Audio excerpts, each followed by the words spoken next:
Yo guys, how's it going? My name is Josh and welcome to the first video on my/this YouTube channel. I've made, uploaded, I'm going to say that again because I messed that up. I've made, uploaded on and deleted several YouTube channels in the past, but this one is here to stay. I'll save any information you guys would like to know about me for another video though, but for this video, focus is on Spider-Man PS4, or Marvel's Spider-Man as is the official title.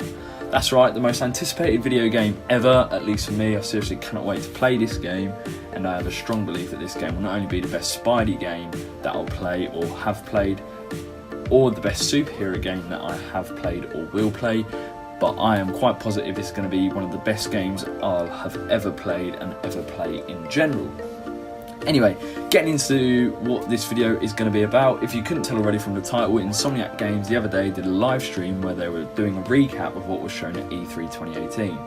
If somehow you've been living under a rock and don't know about the Spidey PS4 stuff that was shown at E3, go and watch all of that and then come back. Go on, do it. Do it, go on. Anyway, so yeah, it was a great live stream. I watched it all and it was nice to see the devs being able to talk about it in a relaxed manner rather than answering a load of like PR crap, doing the same interviews over and over, etc.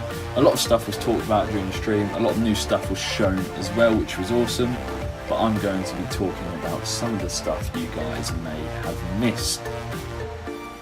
Let's get straight into it. So yeah guys, getting straight into it with the first thing, number one. Ryan Smith, game director at Insomniac Games, says that the developers want players to use the environment more during combat.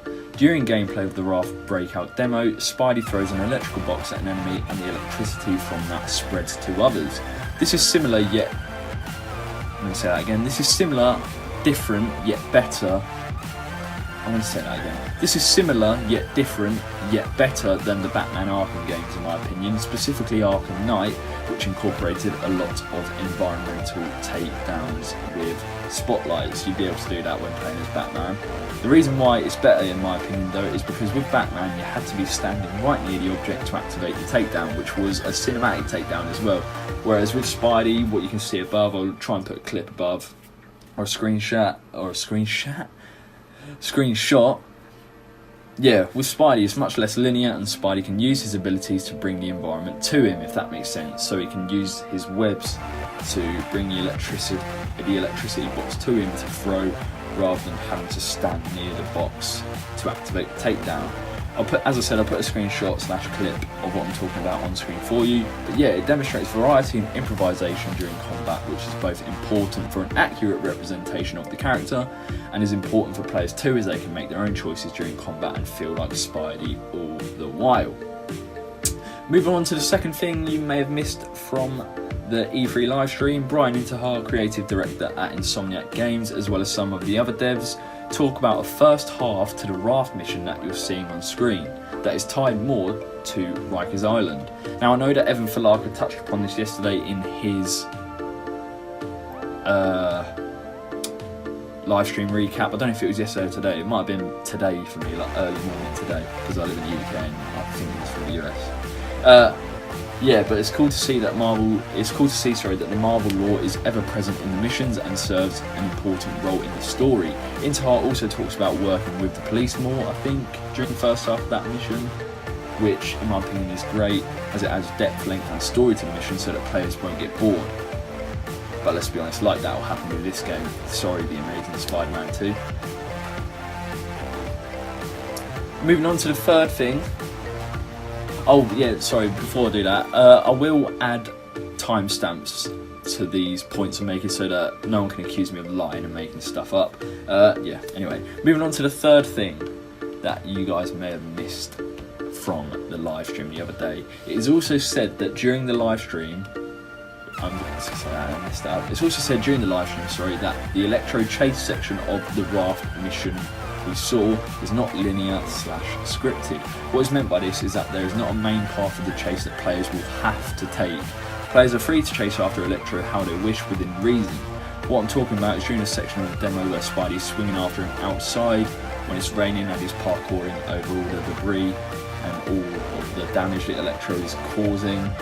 Players don't necessarily have to do that. For example, it's said that if Spidey lets go of his web, he will fall down towards the ground. So obviously he's swinging high up in the air, but he can fall down to the ground. And it's also said that instead of swinging after Electro, Spidey can wall run after him at certain points and things like that. This is great as it allows players to think about the type of play style they can adopt, and it also adds in that replayability factor of the game. So during later playthroughs, players can take on a mission in a different style than what they might have done the last time that they played through it, i.e. wall running instead of swinging after Electro. Awesome. This also links in with how the player, where able, can choose to be stealthily rather than going in all guns blazing during combat. Good stuff. Number 4, so the fourth thing you might have missed during the live stream is that during a Fisk-based mission, the devs mentioned that there is an upgrade unlockable later in the game that allows the player to fling back rockets that are fired at them by enemies. So what this means is that Spidey webs the rocket that is being shot at him and throws it back towards the enemies. It should also be mentioned though that as Spidey isn't a killer, the rockets are all webbed up, nullifying the possible fatal impact of the blast, therefore not killing enemies, as we all know that your favourite superhero is not a killer. This is great as it shows that there's unlockable moves. It's already known that there are unlockable combat moves later in the game, I think, but it just goes to show that there is a wide variety of things to do during combat. There's a lot of things you have to think about as well, which is very cool. We all like a challenge, or at least I do. The fifth thing you might have missed from the E3 recap stream is that when showcasing the size of the map, both from the... I'm going to say that again, I cocked that up. When showcasing the size of the map from both the player's point of view, and throughout the menu, Intar specifically talks about the size of Central Park in the game, and also goes on to talk about how there will be activities to do in Central Park. That's pretty cool in my opinion. I can't imagine now what type of activities Spidey can do in Central Park because there's not much for him to swing from. But I'm wondering if he's going to be doing things like rescuing cats or getting out footballs that are stuck in the tree. Stuff like that is so cool. I can't wait to see that. Next up, the sixth thing that you might have missed during the E3 live the E3 recap live stream, and perhaps the thing that caused me to maybe make this video alone, is that during the Harry Osborn research based side activity that was shown off during the live stream, there is an Alchemax Easter egg. That's right, an Alchemax Easter egg. Here's a screenshot for those of you that don't believe me, and for those of you that don't know, Alchemax has ties to Spider-Man 2099 in both the comics and in Edge of Time and possibly Shattered Dimensions. I'm not too sure about that last one though. This is awesome though, as it just goes to show the level of detail that developers are putting into the game and how this truly will be Marvel's New York. I also love how they're putting different Spider-Man sub-universes into the game, or rather how these Spider-Man sub-universes are referenced in the game. First Miles Morales and now this. So exciting, and obviously we have like Spider-Man Noir. I know that won't be like sort of story related, but the Spider-Man Noir costume is there. Pretty cool, amazing to see. And finally guys, the seventh and last thing you might have missed when watching the E3 live stream yesterday is that, not yesterday, whenever it was the E3 recap live stream, is that when playing through one of the Ink Demon base missions, it is said that the difficulty of the missions was toned down for the purposes of the demo, meaning that in the main game the players are going to find it more of a challenge. This is important for me as a player, as I like a challenge, and I don't think I've played a Spidey game where I have been challenged much either.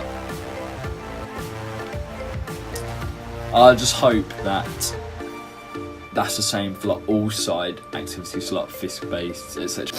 Anyway guys, those are all the things I've found. Be sure to let me know in the comments if I've missed anything. I tried to make this video a bit different from those that are just recapping the live stream, hence why I talked about things you may have missed.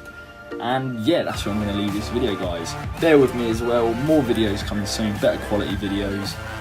I'm sorry about the watermark that is on my editing software. It ran out ages ago and I don't have the money to afford new software at the moment. But yeah, videos coming soon. Be sure to like this video, share this video to other members of the Spidey squad, comment down below if you want. follow me on Twitter, etc. I'll leave all that stuff in the description. Thanks for watching, and I will see you guys soon.